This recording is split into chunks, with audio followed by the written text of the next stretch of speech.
New for everybody right now at 6, a victory for children in the Elm City. Following a 2-year court battle, New Haven settled a class action lawsuit over how it handled its lead inspection program.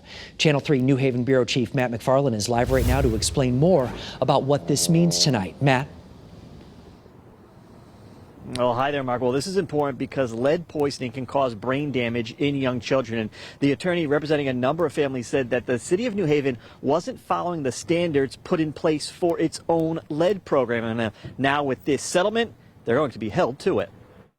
Attorneys for the city and impacted families signed off on the new protocols and procedures New Haven now has in place when it comes to dealing with lead poisoning. Although our country banned lead paint in 1978, it remains in the paint of so much of our older housing stock in older cities such as New Haven. Representing more than 30 low-income families dealing with lead poisoning, Amy Marks and the New Haven Legal Assistance Association brought forward a class action lawsuit 2 years ago, alleging the prior administration wasn't following its own rules.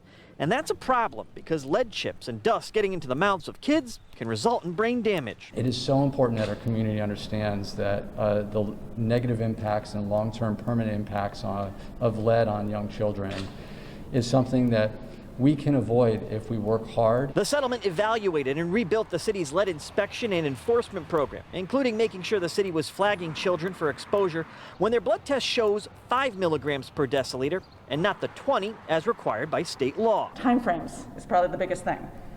So they're within 2 days of being notified there's an elevated blood level, there must be a file opened. There were issues with record keeping. We didn't have files. Another key criteria, a lead management plan, not just abatement, but also keeping track with homeowners having to recheck the paint every 6 months, along with putting it on the land records so it's public. We want to be able to educate families on how the lead exposure risk and how individuals can protect their children and themselves from lead poisoning.